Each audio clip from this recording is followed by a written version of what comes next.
வணக்கம். நீங்கள் இணைந்திருப்பது சமூகத்தின் பிரதான செய்திகளோடு இணைந்து கொள்ளும் நான் டோரின் புஷ்பராஜா. விரிவான செய்திகளுக்குள் செல்வதற்கு முன்னதாக முதலில் தலைப்புச் செய்திகள். சம்பந்தனின் மறைவிற்கு மோடி உட்பட இந்திய தலைவர்கள் பலர் இரங்கல். தமிழ் மக்களுக்கு வழிகாட்டியாக வாழ்ந்தவர் சம்பந்தன். சுமந்திரன் எம்பி இரங்கல். சம்பந்தனின் மறைவு கிளிநொச்சியில் அரைக்கம்பத்தில் பறந்த தமிழரசுக் கட்சியின் கொடி.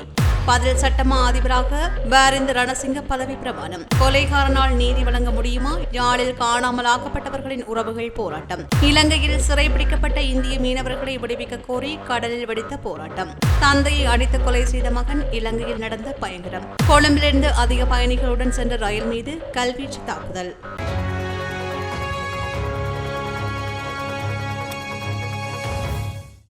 தமிழ் தேசிய கூட்டமைப்பு மற்றும் இலங்கை தமிழரசு கட்சியின் மூத்த தலைவரும் பாராளுமன்ற உறுப்பினருமான ரா சம்பந்தின் மறைவுக்கு இந்திய பிரதமர் நரேந்திர மோடி இரங்கல் தெரிவித்துள்ளார். உடல்நலக்குறைவு காரணமாக கொழும்பு தனியார் வைத்தியசாலை ஒன்றில் அனுமதிக்கப்பட்டிருந்த நிலையில் இரா சம்பந்தன் நேற்றிரவு உயிரிழந்துள்ளார். இது தொடர்பில் நரேந்திர மோடி தனது எக்ஸ் வலைதளத்தில் பதிவிட்டுள்ளார். தமிழ் தேசிய கூட்டமைப்பின் மூத்த தலைவர் இரா சம்பந்தனின் குடும்பத்தினருக்கும் நண்பர்களுக்கும் எனது ஆழ்ந்த அனுதாபங்கள். அவருடனான சந்திப்புகளின் இனிய நினைவுகளை எப்போதும் போற்றுவேன். இலங்கையில் வாழும் தமிழர்களுக்கு அமைதி, பாதுகாப்பு, சமத்துவம், நீதி மற்றும் கண்ணியம் போன்ற வாழ்க்கை அவர் இடைவிடாமல் பின்பற்றினார். அவரது பிரிவால் துயருகின்ற இலங்கையிலும் இந்தியாவிலும் உள்ள அவரது நண்பர்கள் மற்றும் அனைவருக்கும் ஆழ்ந்த இரங்கல்கள் என்று பதிவிட்டுள்ளார். அத்துடன் இலங்கை தமிழரசுக் கட்சியின் சிரேஷ்ட தலைவரும் திருகோணமலை மாவட்ட நாடாளுமன்ற உறுப்பினருமான இரா சம்பந்தனின் மறைவிற்கு தமிழக முதல்வர் மு.க. ஸ்டாலின் இரங்கல் தெரிவித்துள்ளார். மேலும் இலங்கை தமிழரசுக் கட்சியின் தலைவர் ஆர் சம்பந்தனின் மறைவு செய்தி கேட்டு ஆழ்ந்த வருத்தம் கொண்டுள்ளதாக இந்திய வெளியுறவு அமைச்சர் தனது இரங்கலை தெரிவித்துள்ளார். நீண்டகாலம் தமிழ் மக்களுக்கு இணையில்லாத தலைவராக மக்களை வழிகாட்டியவரது இழப்பு தமிழ் சமூகத்திற்கு மட்டுமல்ல முழு இலங்கைக்கும் ஒரு மூத்த அரசியல்வாதியின் இழப்பாக உள்ளது என்று நாடாளுமன்ற உறுப்பினர் எம்.ஏ. சுமந்திரன் தெரிவித்துள்ளார். அதன் பின்னர் நாளை மறுநாள் நாடாளுமன்றத்திலும் ஒரு நாள் அஞ்சலிக்காக வைக்கப்படும். இதனைத் தொடர்ந்து சம்பந்தனின் உடல் திருகோணமலைக்கு எடுத்துச் செல்லப்படும். மேலும் இறுதி கிரியைகள் குறித்து குடும்பத்தார் தகவல் வெளியிடவில்லை என்றும் எனினும் எதிர்வரும் ஞாயிற்றுக்கிழமை இடம்பெறும் என்றும் எதிர்பார்க்கப்படுகின்றது. இந்நிலையில் இவரது பிரிவினால் துயருற்றிருக்கின்ற அனைவருக்கும் அனுதாபங்கள் தெரிவித்துக் கொள்கின்றோம் என்றும் குறிப்பிட்டுள்ளார். தமிழரசு கட்சியின் பெருந்தலைவரான ரா சம்பந்தனின் இழப்பு தமிழ் மக்களை பொறுத்தவரை காலத்தின் பேரிழப்பாகும் என்று பாராளுமன்ற உறுப்பினர் சிவஞானம் ஸ்ரீதரன் தெரிவித்துள்ளார். சம்பந்தனின் மறைவுக்கு அஞ்சலி செலுத்தும் விதமாக கிளிநொச்சியில் இன்று காலை இடம்பெற்ற நிகழ்வில் கலந்து கொண்டு உரையாற்றும் போது அவர் இவ்வாறு தெரிவித்தார். தமிழ் தேசிய இனத்தினுடைய மிக பெரும் தலைவராக நீண்ட காலங்கள் தமிழர்களை வழிநடத்திய ஒரு உன்னதமான பெருந்தலைவரை இன்று தமிழ் தேசிய இனம் இழந்திருக்கிறது. அவருடைய மூப்பின் காரணமாக மரணம் நிகழ்ந்திருந்தாலும் கூட தமிழர்களுடைய விடுதலை பயணத்திலே 1960களுக்கு பிற்பாடு மிக பிரமாண்டமான பணிகளை ஆற்றிய ஒரு சிறந்த சட்டத்திறனியும் எதிர்க்கட்சி தலைவரும் எங்கள் கட்சியினுடைய பெருந்தலைவருமான சம்பந்தனையா அவர்களுடைய இழப்பு தமிழ் மக்களை பொறுத்தவரை ஒரு காலத்தினுடைய பெரும் இழப்பாகவே கருதப்படுகிறது. அவருடைய அந்த இழப்பு நாளிலே அவருடைய எண்ணங்களையும் அவருடைய சிந்தனைகளையும் கருத்திலே கொண்டு அவர் விட்டு செல்லுகின்ற பயணத்தில் நாங்கள் எல்லோரும் ஒன்றாக இணைந்து எங்கள் தமிழ் மக்களுக்கான தேசிய அபிலாஷைகளை தமிழ் தேசியத்தினுடைய அடிப்படை உரிமைகளை வென்றெடுப்பதற்கான நீண்ட பயணத்தில் எங்களுடைய கரங்களை ஒன்றாக இணைத்து பயணிப்பதே நாங்கள் அவருக்கு செய்கின்ற மிக பெரும் பணியாக மாறும். கொள்கை வேறு கோட்டை வேறாக இருப்பினும் அரசியல் தளத்தில் எம்முடன் சமகாலத்தில் பயணித்தவர் சம்பந்தன் எம்பி என கடத்தொழில் அமைச்சர் டக்ளஸ் தேவானந்தா இரங்கல் தெரிவித்துள்ளார். தமிழரசுக் கட்சியின் தலைவர் இரா சம்பந்தனின் மறைவுக்கு இரங்கல் தெரிவித்து வெளியிட்ட இரங்கல் அறிக்கையில் அவர் இவ்வாறு குறிப்பிட்டுள்ளார். தமிழரசுக் கட்சியின் மூத்த தலைவர் இரா சம்பந்தன் அவர்கள் வயதில் நமக்கு மூத்தவர். கொள்கை வேறு கோட்பாடு வேறாக இருப்பினும் அரசியல் தளத்தில் எம்முடன் சமகாலத்தில் பயணித்தவர். முரண்பாடுகள் இருப்பினும் காணும் பொழுதுகளில் அரசியல் நிலைமைகள் குறித்து கலந்துரையாடுவதுண்டு. வயது மூப்பின் காரணமாக அவர் மரணித்திருந்தாலும் அந்த செய்தி துயரத்தை தந்துள்ளது. அவரது இழப்பில் துயரும் சகலருக்கும் ஆறுதல் கூறுகின்றேன் என்றும் அஞ்சலி மரியாதை என்றும் அமைச்சர் டக்ளஸ் தேவானந்தா வெளியிட்டுள்ள இரங்கல் அறிக்கையில் குறிப்பிடப்பட்டுள்ளது. மேலும் சம்பந்தனின் இழப்பு இது ஒரு சகாப்தத்தின் முடிவாய் குறிக்கின்றது என்று எதிர்க்கட்சித் தலைவர் சஜித் பிரேமதாசா தமது இரங்கல் செய்தியில் தெரிவித்துள்ளார். இது தொடர்பில் தமது எக்ஸ் தளத்தில் அவர் இந்த பதிவை வெளியிட்டுள்ளார். அரை நூற்றாண்டுக்கு மேலாக இலங்கைக்கு சேவையாற்றிய சம்பந்தனின் மறைவிற்கு ஆழ்ந்த அனுதாபத்தை தெரிவிக்கின்றோம். அனைத்து இளைஞர்களுக்கும் சம உரிமைகளை வழங்குவதற்கான அவரது அர்ப்பணிப்பு நம்பிக்கையின் கலங்கரை விளக்கமாகும். அவருடைய நேர்மையான மற்றும் நியாயமான தலைமை எனக்கும் மற்றவர்களுக்கும் தொடர்ந்தும் ஊக்கமளிக்கும் என்று சஜித் பிரேமதாசா குறிப்பிட்டுள்ளார். இதேவேளை தமிழ் தேசிய கூட்டமைப்பின் நாடாளுமன்ற உறுப்பினரும் முன்னாள் எதிர்க்கட்சித் தலைவருமான ஆர் சம்பந்தனின் மறைவு செய்தி கேட்டு ஆழ்ந்த கவலை அடைவதாக ஸ்ரீலங்கா பொதுஜன பிரமுனவின் தேசிய அமைப்பாளர் நாமல் ராஜபக்ஷ இரங்கல் தெரிவித்துள்ளார். தனது எக்ஸ் தளத்தில் மேலும் கருத்து தெரிவித்த அவர், அவரது கொள்கைகளுக்கான அவரது அசைக்க முடியாத அர்ப்பணிப்பு ஒரு நீடித்த பாரம்பரியத்தை விட்டு சென்றுள்ளது. மேலும் இந்த இக்கட்டான நேரத்தில் அவரது குடும்பத்தினருக்கும் அன்புக்குரியவர்களுக்கும் எனது இரங்கலை தெரிவித்துக் கொள்கின்றேன் என்று குறிப்பிட்டுள்ளார். இதேவேளை இலங்கையில் நீண்டகாலம் பதவி வகித்த நாடாளுமன்ற உறுப்பினர்களில் ஒருவரும் தமிழ் தேசிய கூட்டமைப்பிற்கு நீண்டகாலம் தலைமை தாங்கியுமான இரா சம்பந்தன் காலமானதை அறிந்து நான் மிகுந்த கவலை அடைகின்றேன் என்று அமைச்சரும் நாடாளுமன்ற உறுப்பினருமான ஜீவன் தொண்டமான் தனது இரங்கலை தெரிவித்துள்ளார். தனது எக்ஸ் தளத்தில் மேலும் கருத்து தெரிவித்த அவர், 6 தசாப்தங்களாக அரசியலில் ஈடுபட்ட அவர் தமிழ் தேசிய கூட்டமைப்பு உருவானதிலிருந்து அதன் தூணாகவும் இலங்கை அரசியல் அரங்கில் ஒரு முக்கியஸ்தராகவும் இருந்து வருகின்றார். அன்னாரை இழந்து வாடும் அவரது குடும்பத்தினருக்கு எனது ஆழ்ந்த இரங்கலை தெரிவித்துக் கொள்கின்றேன் என்றும் அவரது ஆத்மா சாந்தி அடையட்டும் என்றும் இரங்கல் செய்தியில் தெரிவித்துள்ளார். பதில் சட்டமா அதிபராக சிரேஷ்ட பிரதி சொலிசிட்டர் ஜெனரல் பாரிந்த ரணசிங்க இன்று பதவி பிரமாணம் செய்து கொண்டுள்ளார். தலைமை நீதிபதி முன்னிலையில் பதவி பிரமாணம் செய்து வைக்கப்பட்டது. சட்டமா அதிபராக கடமையாற்றிய சஞ்சய் ராஜரத்னத்தின் பதவிக்காலம் கடந்த 26ஆம் தேதி முடிவடைந்த நிலையில் சட்டமா அதிபர் பதவி வெற்றிடமாகவே இருந்தது. இதன்படி பதில் சட்டமா அதிபராக சிரேஷ்ட பிரதி சொலிசிட்டர் ஜெனரல் பாரிந்த ரணசிங்கவை நியமிக்க ஜனாதிபதி நடவடிக்கை எடுத்தார். பாரிந்த ரணசிங்க இலங்கையின் முன்னாள் பிரதம நீதியரசர் KA பாரிந்த ரணசிங்கவின் மகனாவார். திருகோணமலையில் அமைந்துள்ள திருக்கோணேஸ்வரர் ஆலயத்தின் புனித தன்மையை பாதுகாக்க கோரி இன்றைய தினம் காலை திருகோணமலை நகரசபைக்கு அண்மையில் உள்ள திருக்கோணேஸ்வரர் ஆலய பரிபாலன சபைக்கு முன்பாக கவனஈர்ப்பு போராட்டம் ஒன்று முன்னெடுக்கப்பட்டுள்ளது. குறித்த கவனஈர்ப்பு போராட்டத்தினை திருக்கோணேஸ்வரர் ஆலய பரிபாலன சபையினர், தொண்டர்கள் மற்றும் சைவ அடியார்கள் இணைந்து ஏற்பாடு செய்தனர். திருக்கோணேஸ்வரர் ஆலயத்தை அண்மித்த கடை தொகுதியில் கசிப்பு விற்பனை செய்த குற்றச்சாட்டில் ஒருவர் கைதாகியதை அடுத்து அதனை சீல் வைக்க சென்ற திருகோணமலை நகரசபை ஊழியர் மீது தாக்குதல் நடத்தப்பட்டது. இதனை கண்டித்தும் புனித தன்மையை பாதுகாக்க அரசு துறை அதிகாரிகள் முன்வர வேண்டும் என்றும் இதன்போது வலியுறுத்தப்பட்டது. இந்த புனித ஆலய சுற்றுச்சூழலை பாதுகாக்கவும் சட்ட ரீதியாக கடையை சீல் வைக்க சென்றவரை தாக்கியதும் கண்டிக்கத்தக்கது என்றும் இதன்போது தென்கையிலை ஆதீனம் அகத்தியர் அடிகளார் தெரிவித்தார். ஆலயத்தினுடைய சுற்றுச்சூழல் எல்லோருக்குமான கடமை, பாதுகாப்பது எல்லோருக்குமான கடமை. எந்த மதங்களும் தங்களுடைய புனிதங்களை பாதுகாக்க வேண்டும். அதற்கு சம்பந்தப்பட்டவர்கள், அரசு சார்ந்தவர்கள் உதவ வேண்டும். இன்றைய எங்களுடைய கோணேஸ்வரர் சூழ்நிலை உங்கள் எல்லோருக்கும் தெரியும். அந்த வகையிலே கோணேஸ்வரர் கோவில் பரிபாலன சபை தலைவர் குறிப்பிட்டதற்கிணங்க நீங்கள் அதற்கான ஏற்ற நடவடிக்கைகளை எடுத்து மத சுதந்திரத்துக்கு ஒரு வலியுறுத்தல் செய்யுமாறு உங்கள் எல்லோரையும் கேட்டுக்கொள்கிறோம். சேவை அரசியலமைப்பு உள்ளிட்ட தமது கோரிக்கைகள் தொடர்பில் தீர்க்கமான கலந்துரையாடல் என்று இடம்பெறவுள்ளதாக அரசு கிராம உத்தியோகத்தர்களின் சங்கம் தெரிவித்துள்ளது. ஜனாதிபதி செயலணியின் தலைவர் சாகல ரத்நாயகவுடன் இந்த கலந்துரையாடல் நடத்த திட்டமிடப்பட்டுள்ளதாக அதன் தேசிய அமைப்பாளர் சுமித் கொடிகார தெரிவித்துள்ளார்.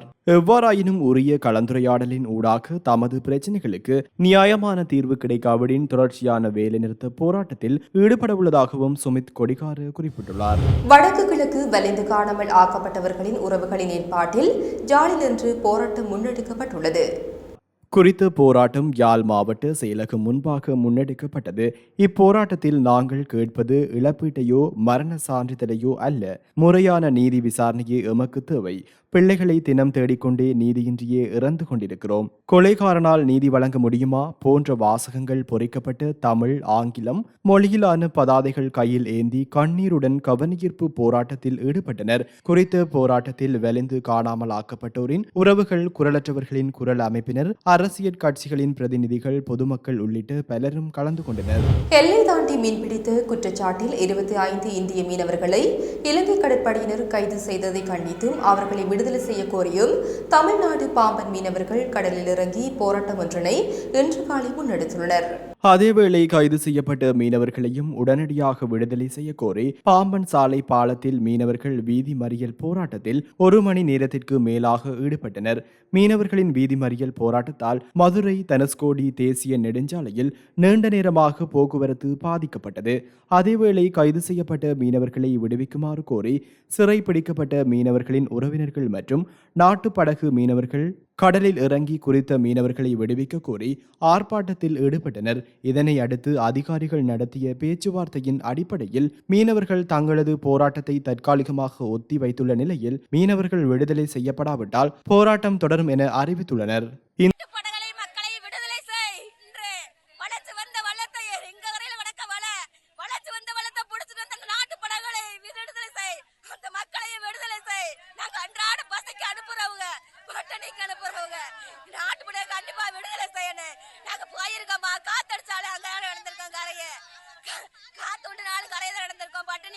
எத்தனை நாள் போய் நம்ம வரையில விட்டு வெறுவலையா வந்து எத்தனை நாள் அன்றாட வயிற்று புத்தக 500 1000 அனுப்பிட்டு உட்கார்ந்துருக்கோம்.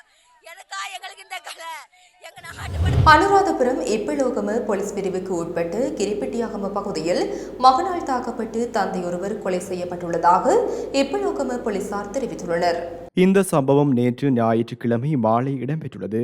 இப்பலோகம கிரிப்பிட்டியாகம பகுதியை சேர்ந்து 66 வயதுடைய தந்தையொருவரே கொலை செய்யப்பட்டவரது தலையில் பலத்த காயம் காணப்படுவதாக போலீசார் தெரிவித்தனர். இந்த சம்பவம் தொடர்பில் கொலை செய்யப்பட்டவரது 34 வயதுடைய மகன் சந்தேகத்தின் பேரில் கைது செய்யப்பட்டுள்ளார். சந்தேக நபர் தினமும் தனது தந்தையை தாக்கி காயப்படுத்துவதாகவும் சம்பவத்தின் போது இருவரும் வீட்டில் தனியாக இருந்துள்ளதாகவும் போலீசார் தெரிவித்தனர். இது தொடர்பான மேலதிக விசாரணைகளை இப்பலோகம போலீசார் மேற்கொண்டு வருகின்றனர். பிரபல மொடல் அழகியான பியூமி கேன்சமாலி இன்று காலை குற்றப்புலனாய்வு திணைக்களத்தின் சட்டவிரோத சொத்துக்கள் விசாரணை பிரிவுக்கு சென்றுள்ளார். சந்தேகத்திற்கிடமான முறையில் பல கோடி ரூபாய் சொத்துக்களை சம்பாதித்ததாக எழுந்த புகாரின் அடிப்படையில் மேற்கொள்ளப்பட்டு வரும் விசாரணையில் வாக்குமூலம் அளிப்பதற்காகவே பியூமி ஹன்சமாலி குற்றப்புலனாய்வு திணைக்களத்தின் சட்டவிரோத சொத்துக்கள் விசாரணை பிரிவுக்கு சென்றுள்ளார். ஊடகவியலாளர்களிடம் கருத்து தெரிவித்த அவர் தான் எந்த தவறும் செய்யவில்லை, எனவே பயப்பட அவசியம் தனக்கு இல்லை என கூறினார். வாக்குமூலம் ஒன்றை வழங்க வரச் சொல்லி இருக்கிறார்கள். கடந்த வாரம் வர சொல்லி இருக்கிறார்கள். ஆனால் எனக்கு சனிக்கிழமைதான் கடிதம் வந்தது. இன்னும் தேவையான பல ஆவணங்களை செய்து கொள்ள முடியவில்லை. 25,000 கிரீம் ஓர்டர்களும் உள்ளது. எனது கிரீம் ஒன்றின் விலை சுமார் 35,000 ரூபாய். அதனால் இலங்கை மக்கள் எனது வருமானம் குறித்து தீர்மானிக்க முடியும். அப்போது தெரியும் பியூமி கன்சமாலிக்கு எங்கிருந்து பணம் கிடைத்தது என்று என தெரிவித்துள்ளார். நுவரெலியா தலவாக்கலை பஸ் சாரதிக்கும் நுவரெலியா கட்டன் சொகுசு பஸ் சாரதிக்கும் இடையே தனிப்பட்ட முறையில் கருத்து முரண்பாடு ஏற்பட்டு பின்னர் கைகலப்பாக மாறி இருவருக்கும் இடையே மோதல் ஏற்பட்டுள்ளது. அத்துடன் இனம் தெரியாத நபர்களால் நேற்று இரவு நுவரெலியா தலவாக்கலை பிரதான வீதியில் சேவையில் ஈடுபடும் 2 பஸ்களின் முன்பக்கம் உள்ள கண்ணாடிகள் சேதப்படுத்தப்பட்டுள்ளன. இதன் காரணமாக இன்றைய தினம் நுவரெலியா தலவாக்கலை தனியார் பஸ் சாரதிகள் மற்றும் நடத்துனர்கள் திடீர் பணி பகிஷ்கரிப்பில் ஈடுபட்டுள்ளனர். இதற்கு ஆதரவாக தலவாக்கலை ஹட்டன் பிரதான வீதியில் சேவையில் ஈடுபடும் ஊழியர்களும் போராட்டத்தில் குதித்துள்ளனர். இந்நிலையில் பஸ்கள் மீது தாக்குதல் நடத்தியவர்கள் கைது செய்யப்பட வேண்டும் என்பதை வலியுறுத்திய தனியார் பஸ் ஊழியர்கள் பணி பகிஷ்கரிப்பு போராட்டத்தினை முன்னெடுத்து வருகின்றனர். இதன் காரணமாக பாடசாலை செல்லும் மாணவர்கள், ஆசிரியர்கள், ஊழியர்கள், பொதுமக்கள் என பலரும் பெரும் சிரமங்களை எதிர்நோக்கி வருகின்றமை குறிப்பிடத்தக்கது. கொழும்பு கோட்டை ரயில் நிலையத்திலிருந்து பயணித்த ரயில் மீது கல்வீச்சு தாக்குதல் மேற்கொள்ளப்பட்டுள்ளது. தெமட்டகொட பகுதியில் வைத்து நேற்று மாலை 6:40 மணியளவில் இந்த கல்வீச்சு தாக்குதல் நடாத்தப்பட்டுள்ளது. அதிக பயணிகளுடன் சென்று கொண்டிருந்த ரயில் மீது கல்வீசி தாக்கியதில் பயணிகளுக்கு எந்த பாதிப்பும் ஏற்படவில்லை என தெரிவிக்கப்படுகின்றது. இதன்போது சில பயணிகள் கண்ணாடி துண்டுகளால் தாக்கப்பட்டுள்ளமையும் விசாரணையில் தெரிய வந்துள்ளது. மேலும் இந்த தாக்குதலை பொருட்படுத்தாமல் ரயில் தொடர்ந்தும் பயணித்துள்ளதாகவும் கூறப்படுகின்றது. இலங்கையில் கடந்த சில தினங்களாக தங்கத்தின் விலையானது குறைவடைந்திருந்த நிலையில் இன்றைய தினம் தங்கத்தின் விலையானது உயர்வடைந்துள்ளது. முன்னைய தினங்களுடன் ஒப்பிடும்போது தங்கத்தின் விலையில் இந்த மாற்றம் ஏற்பட்டுள்ளது. இன்றைய தினம் நிலவரத்தின்படி 1 அவுன்ஸ் தங்கத்தின் விலையானது 7,13,303 ரூபாவாக காணப்படுகின்றது. 24 கேரட் தங்க கிராம் 25,170 ரூபாவாக பதிவாகியுள்ளது. அதேவேளை 24 கேரட் தங்க பவுன் 2,01,300 ரூபாவாக பதிவாகியுள்ளது. அதேபோல 22 கேரட் தங்க கிராம் ஒன்றின் விலை 23,080 ரூபாவாக பதிவாகியுள்ளது. 22 கேரட் தங்க பவுன் 1,84,600 ரூபாவாக பதிவாகியுள்ளது. 21 கேரட் தங்கம் 1 கிராமின் விலை 22,030 ரூபாவாக பதிவாகியுள்ள நிலையில் 21 கேரட் தங்க பவுன் இன்றைய தினம் 1,76,200 ரூபாவாக பதிவாகியுள்ளது. எனினும் தங்க ஆபரணங்களின் விலை இந்த விலைகளில் இருந்து மாற்றமடையலாம் என்பது குறிப்பிடத்தக்கது. அத்துடன் கொழும்பு செட்டியார் தெரு தங்க நிலவரங்களின்படி 24 கேரட் தங்க பவுன் ஒன்று 1,92,500 ரூபாவாக பதிவாகியுள்ளது. யாழ்ப்பாணத்தை சேர்ந்த இளைஞர் ஒருவரை வெளிநாட்டிற்கு அனுப்பி வைப்பதாக கூறி 50 லட்சம் ரூபாய் மோசடி மோசடியில் ஈடுபட்ட பெண்ணொருவர் கைது செய்யப்பட்டுள்ளார். வெளிநாட்டிற்கு அனுப்பி வைப்பதாக கூறி இளைஞனிடம் இருந்து 50 லட்சம் ரூபாய் பணத்தினை மானிப்பாய் பகுதியைச் சேர்ந்த பெண்ணொருவர் பெற்றுக் கொண்டுள்ளார். நீண்ட நாட்களாகியும் இளைஞனை வெளிநாட்டிற்கு அனுப்பி வைக்காத நிலையில் இளைஞன் தனது பணத்தினை திரும்பி கேட்ட வேளை அதனை கொடுக்க மறுத்ததால் இளைஞன் போலீஸ் நிலையத்தில் முறைப்பாடு பதிவு செய்தார். முறைப்பாட்டின் பிரகாரம் விசாரணைகள் முன்னெடுத்த போலீசார் மோசடியில் ஈடுபட்ட குற்றச்சாட்டில் பெண்ணை கைது செய்து விசாரணைக்கு உட்படுத்தி வருகின்றனர். இத்துடன் சமூகத்தின் பிரதான செய்திகள் நிறைவு பெறுகின்றன. தொடர்ந்தும் சமூகத்தோடு இணைந்திருங்கள். இது போன்ற செய்திகளை தெரிந்து கொள்ள சமூகம் நியூஸ் சேனலை சப்ஸ்கிரைப் செய்து அருகில் உள்ள பெல் பட்டனை கிளிக் செய்யுங்கள். மேலும் இது போன்ற செய்திகளை உடனுக்குடன் தெரிந்து கொள்ள சமூகமீடியா.com என்ற இணையதளத்தின் வாயிலாகவும் எங்களுடன் இணைந்திருங்கள்.